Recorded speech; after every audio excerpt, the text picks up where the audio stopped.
Hello, I'm Rebecca Jones and this is the Bloomberg Australia podcast, where every week we go behind the headlines and into the stories shaping Australia's place in global business. Westpac published its full year numbers on Monday and, while not without headwinds, there are signs of stability and strategic momentum.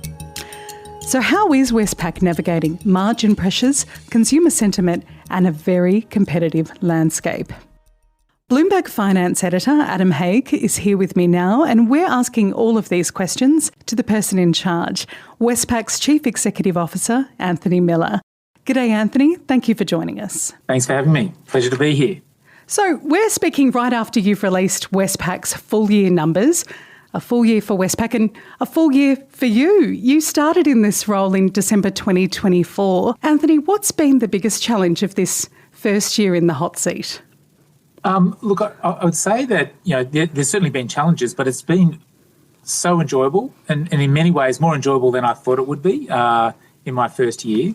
So that's sort of one thing I'd like to share with you. I mean, the other thing that sort of has stood out to me is I spent a lot of the year really making sure I've got the leadership team in place and I've got the right people in the right seats to allow us to execute our plan over the next 3 to 4 years. And so I was really satisfied with how that's come together this year. And I think we've got a great team, executive team, and a great leadership team across the bank now, which is really sort of exciting and quite invigorating. I mean, and the only thing that sort of surprised me in the first year, and again, I thought I'd thought this through properly and I had weighted it appropriately, was how many demands would come at me and how much time I would spend outside of, if you will, day-to-day bank leadership, day-to-day bank management in terms of listening to and engaging with external stakeholders, whether that be regulatory, whether that be community leaders, clearly political leaders, etc. It's amazing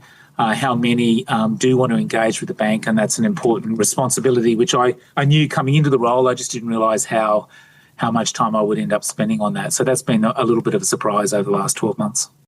And looking forward, from where you sit, which parts of the economy are showing the strongest momentum right now, and where does Westpac see growth potential, say, over the next year or two? Yeah, certainly over the last 12 months, what we saw in terms of growth in our institutional business, 17% growth in the loan book there, in particular in infrastructure, natural resources, energy. The transition is large and is a real opportunity for the country. And so we've been very active in that. We're the largest renewables lender. Certainly also in natural resources, in terms of rare earths and critical minerals, we've been quite excited by that potential and that opportunity, and we've started to realise that in the last 6 months in particular, and there's a lot more, I think, going forward there. And then the other, I suppose, area that's been really pleasing is our commercial bank, which is sort of, if you will, not the large institutional business in Australia, but sort of mid-size entities. And some of the growth that we've seen there has been very exciting. And in that space, we have our agricultural business. And so growth in the agricultural sector over the last 12 months has again been really positive. And Australia's one of its real comparative advantages is the quality of its agricultural industry and, cattle, sheep, dairy, wheat, etc., all the grains. We have a real comparative advantage there as a country, and we've been very actively supporting the growth in that space as well. So that's been really encouraging. There's certainly been some really, pleasing growth in a few areas, small business areas, but that's been a little harder in the last 12 months. Clearly it's still a really difficult environment, and we're only just starting to see small businesses emerge and be a little bit more active now. And Anthony, what about for households? It's a pretty tough environment for a lot of Australians still. Energy costs are going up. Many families doing it tough. Do you expect the Reserve Bank of Australia to put a pause on rates at this point? And what are your expectations for how this impacts profitability at Westpac from here? Yeah, look, I think certainly, there's been a cost of living challenge, and what we would say is that the data is telling us that the peak challenges and stress for consumer, we saw that in sort of June through to September in 2024.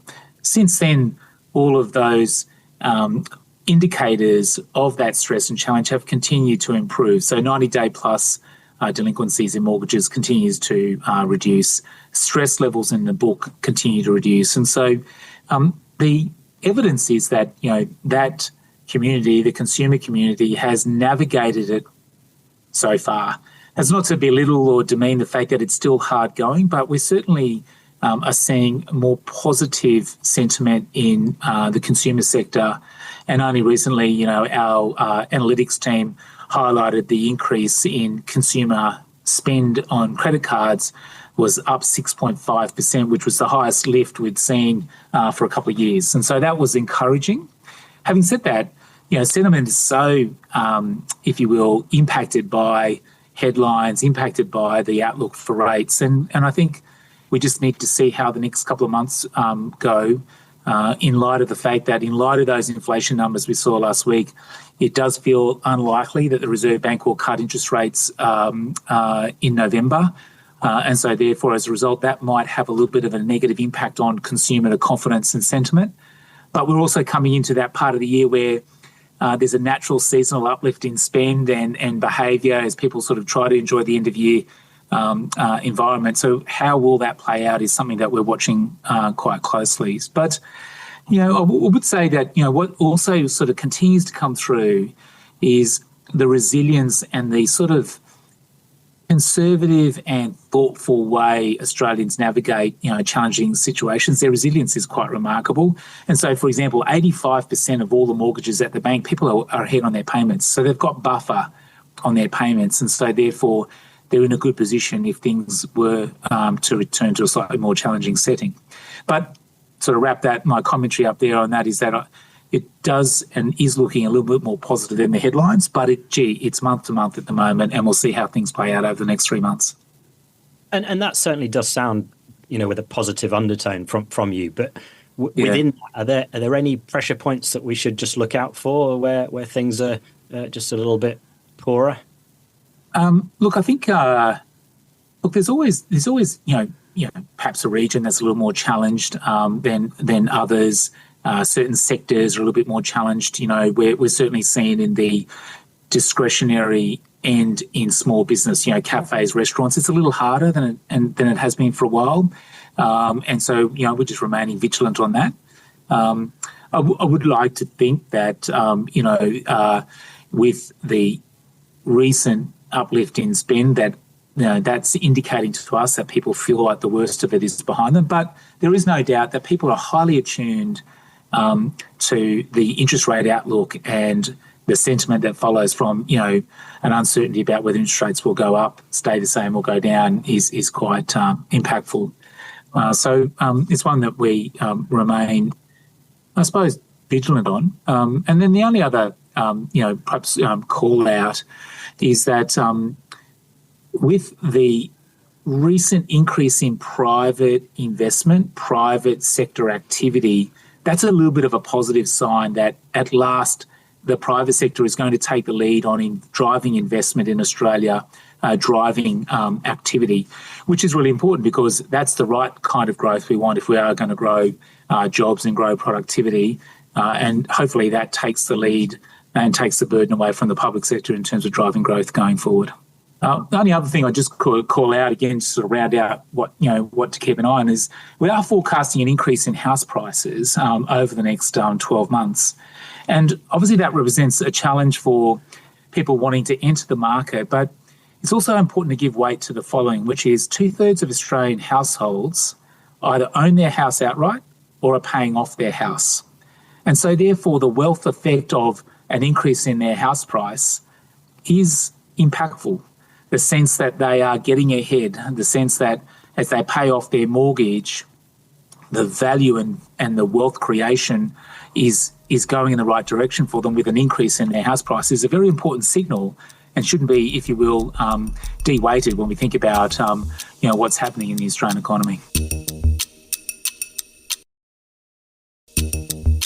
Now, Anthony, one other element is this working from home and the discussion around hybrid work and where things go from here. We've seen your CEO peer over at ANZ, Nuno Matos, making some quite definitive moves to get staff back in the office more.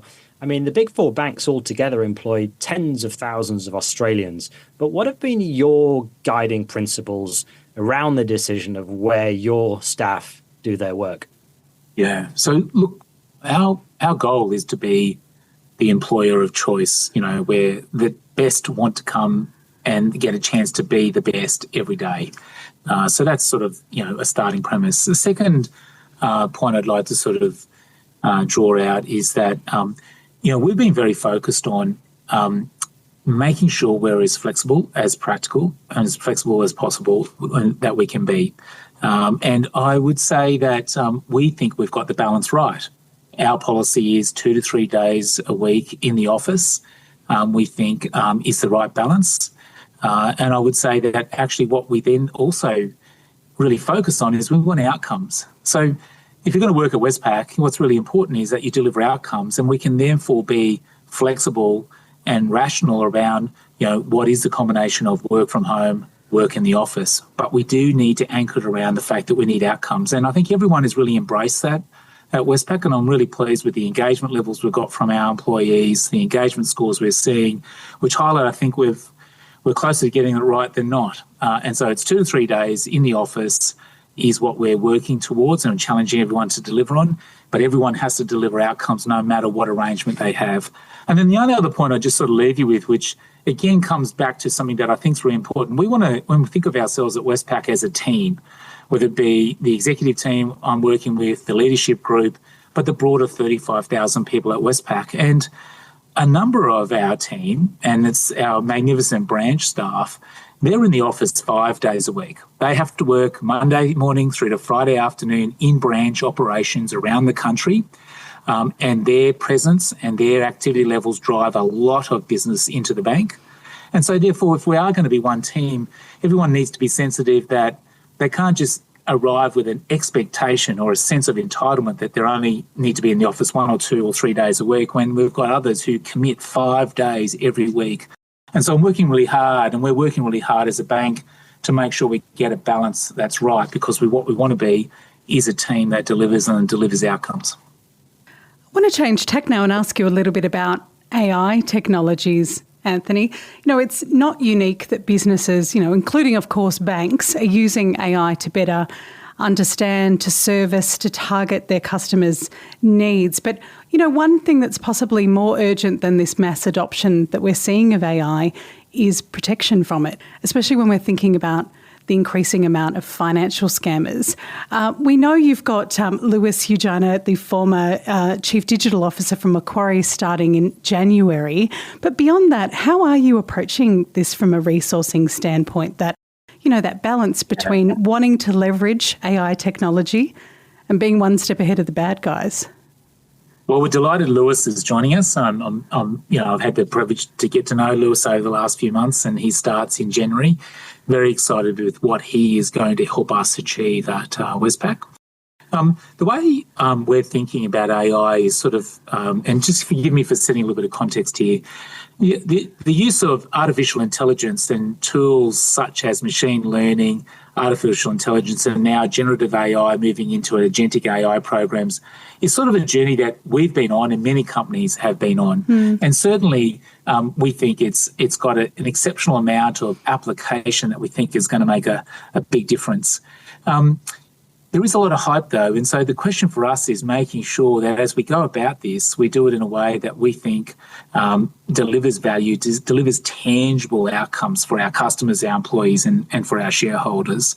And so the way I set it up was I didn't think it was something that should stay within the technology division, that in fact AI is a tool for every employee in the company, and in fact is a way of thinking about how we do our job in the future differently. And so therefore it needs to be an enterprise-wide approach.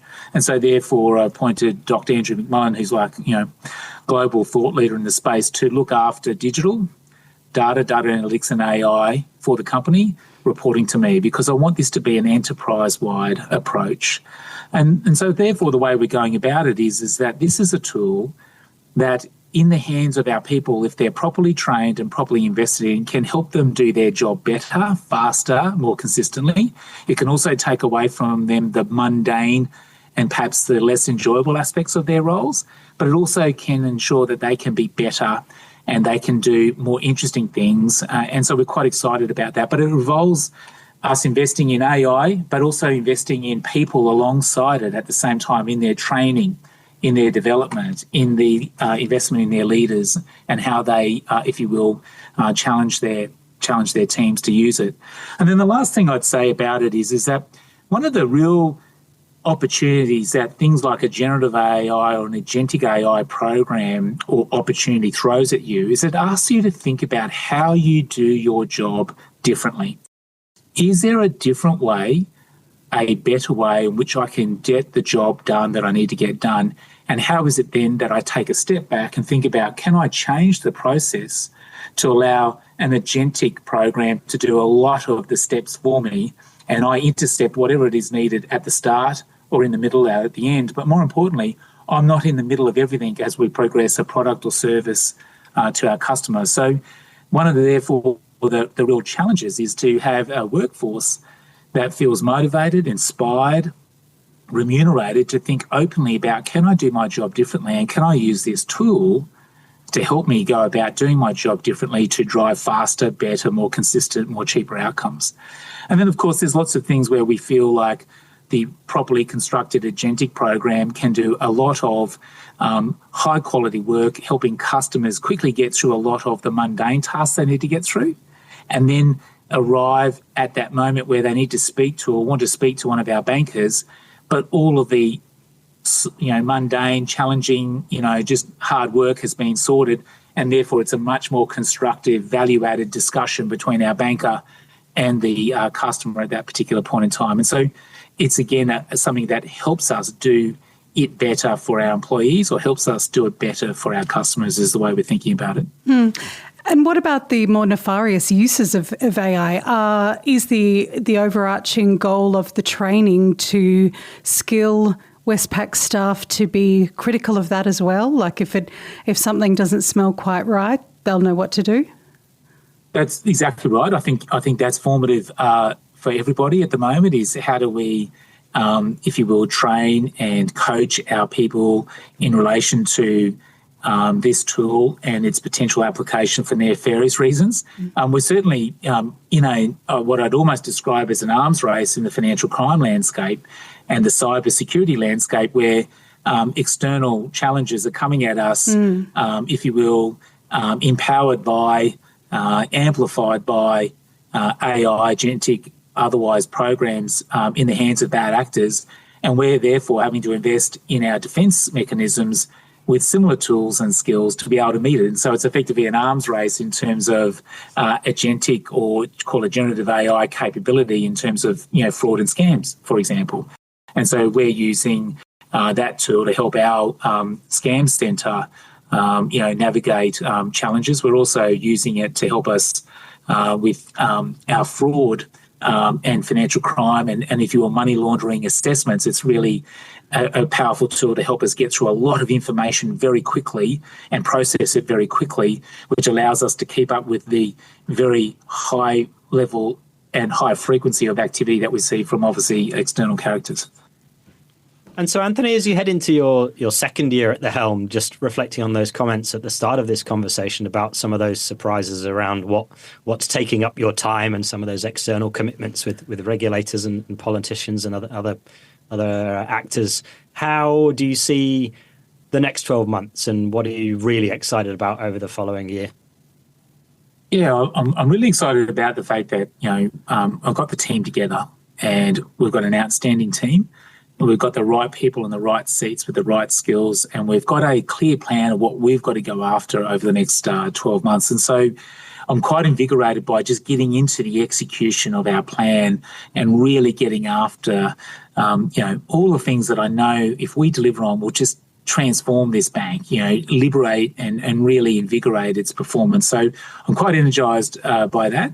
And then also I'm far more if you will, reflective of and I suppose honoured by the role the bank plays in the community. And so as I learnt and engaged with all of those external stakeholders over the last 12 months, much more than I anticipated, I'm now much better and I think much more ready to really take on that responsibility and work with community, because the simple fact is this bank's success is inextricably linked to Australia's success and community's success and, if you will, satisfaction with what we're doing. And so therefore working on that and working harder on that to make sure, we deliver and people feel like we're listening and responding is a really important part of the role that I'm pretty keen to make sure I deliver on in the next 12 months. And I think I can deliver on with the pretty formidable team that I've now got around me. Anthony Miller, thank you for joining us. Thank you for having me. If you found today's conversation insightful, be sure to follow the Bloomberg Australia podcast wherever you listen. And check for more reading on Westpac, Australia's banking sector, and the latest reporting from Adam Haigh on Bloomberg.com. This episode was recorded on the traditional lands of the Wurundjeri and Gadigal people. It was produced by Paul Allen and edited by Ainsley Chandler. I'm Rebecca Jones, and I'll see you next week.